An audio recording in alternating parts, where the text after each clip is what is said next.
Okay, let's dive right into a topic that literally drives everyone living in the Canary Islands up the wall: receiving packages. Today, we're tackling the big question: forma service or auto despacho?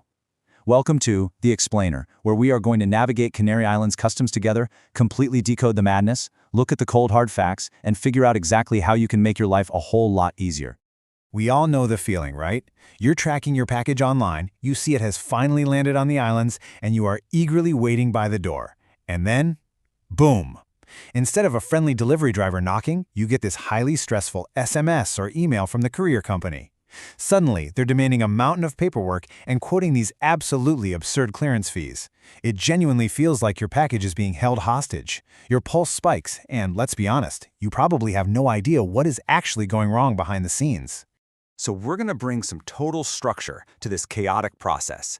Here is our agenda for this explainer. First, the package problem. Second, the core dilemma.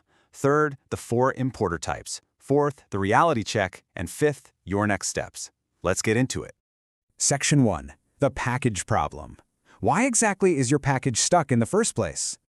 Well, it all boils down to a pretty unique geographical anomaly. You see, the Canary Islands are a part of Spain, and yes, they belong to the European Union. But, and this is a massive but, they are completely excluded from the EU Value-Added Tax, or VAT, zone. So what does that actually mean for you in plain terms? It means every single package arriving on the islands is crossing a tax border, and because of that, it must clear customs. No exceptions whatsoever. Now, notice how the courier companies react to this anomaly. They smell a phenomenal business model here. They are more than happy to handle that required customs clearance for you, but they are going to charge a hefty premium for doing it. And what they so conveniently hide from you is that you actually have the legal right to clear the package yourself. This is a process known as auto despacho, and it is significantly cheaper. But honestly, when you mix in complex Spanish bureaucratic terms, a super confusing government portal, and a massive language barrier for non-Spanish speakers, the chaos is just complete. It's literally the perfect storm. Section 2. The core dilemma, or what we call the trade-off triangle. Before you can beat the system, you really have to understand the choices in front of you. Navigating Canary Customs isn't just about blindly finding the cheapest possible route. It is always a compromise. You have to decide what is truly most important to you right now. Is it saving your precious time? Is it maximizing your comfort and mental energy by just avoiding the headaches altogether? Or is it achieving maximum savings? Here is the hard truth, guys. You cannot have all three at once. Keep this triangle in mind because it's absolutely crucial for everything that follows. Moving on to Section 3, the 4 importer types. Which one are you? Let's start with Type 1, the quick starter. If you're a quick starter, you want exactly one thing: your package, right now, with absolutely zero delays. Spending days researching customs laws or fighting with broken web forms is literally your worst nightmare. So for this type, paying a small fee for a simplified forms service is a total no-brainer. Yes, it costs a little bit of extra money, but it completely bypasses the endless back and forth and waiting.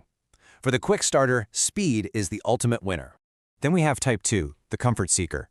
If this sounds like you, your mental energy is sacred.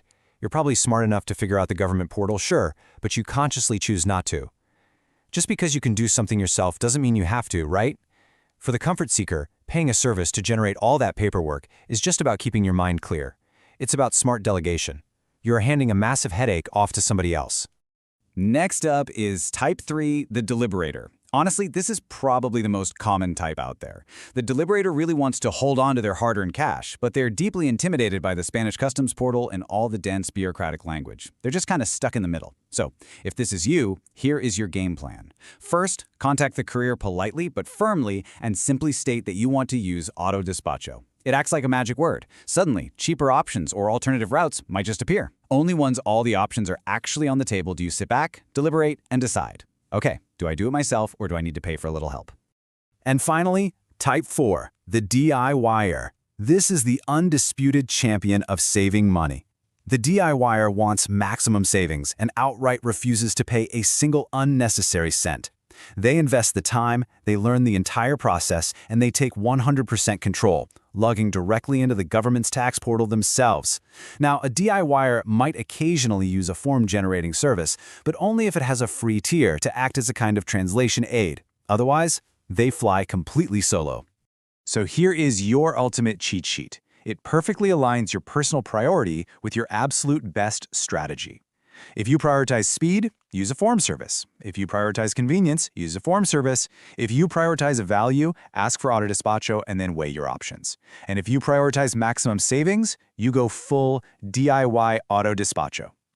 Take a mental snapshot of this right now. It is going to guide every single package you receive from now on. Section 4. The reality check. Can you actually use the simplified service? Because look, before you pick your strategy, we need to get a little pragmatic. The truth is, the simplified form services and the simple customs declarations in general are not legally available for every single package. And if there is only one number you remember from this entire explainer, please make it this one, 150. Specifically, 150 euros. This single threshold dictates exactly how your package is going to be handled. Let's break down a few different scenarios.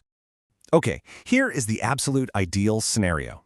Your goods are coming from within the EU, the total value is under 150 euros, and you have a proper commercial invoice. Bingo. In this specific scenario, simplified form services work flawlessly. Automated text recognition can just read your invoice and generate the perfectly formatted Spanish customs data you need in mere minutes. It's smooth, it's fast, and it is beautifully automated. But what if you bought something privately? Or maybe it's a gift from a relative, so there's obviously no commercial invoice. Hey, don't panic. The value is still under 150 euros, and it's from the EU. Now, the automated scanning won't work, so it's going to be a bit slower because you have to type the details in manually. But a form service is still incredibly helpful here to make sure all your data is correctly translated and formatted for the courier. And for our hardcore DIYers out there, I've got a really clever trick for you. You can actually use these form services simply to gather and structure your data correctly in Spanish totally for free. You get everything prepped perfectly. But remember the catch here. The system won't actually submit it for you. You still have to take that structured data, log into the Spanish government portal yourself, and manually complete the actual auto despacho clearance.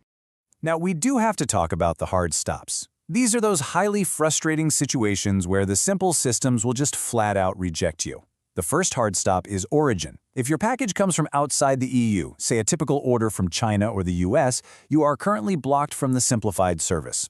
Regulations are actually slated to change around July 2026, but until then, this easy path is a complete dead end for non-EU goods. The second hard stop goes right back to our magic number. Is your package value over 150 euros? If yes, you fall straight through the net. Items over this limit require what is known as an H1 customs procedure. That simple H7 form we've been talking about, it just won't work. The H1 is vastly more complex, and right now automated simple services just cannot process it. And finally, we have the ultimate final boss of Canary Customs, the AIM trap. So AIM is this special, localized tax applied to specific goods to protect local industries. We're talking things like certain foods, building materials, or industrial products. If your item happens to be on this list, simple H7 clearance is entirely blocked.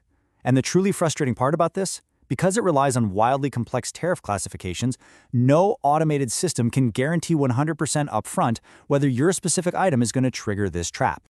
Section 5. Your next steps. Making your decision. So, we've covered the problem, the core dilemma, your personal importer style, and the harsh realities of the rules. I want to leave you with this one provocative question to finally break the cycle of customs frustration. For the package you are waiting for right now, today, what is truly most important to you? Is it speed? Is it comfort? Or is it savings? Which of the 4 importer types are you going to be?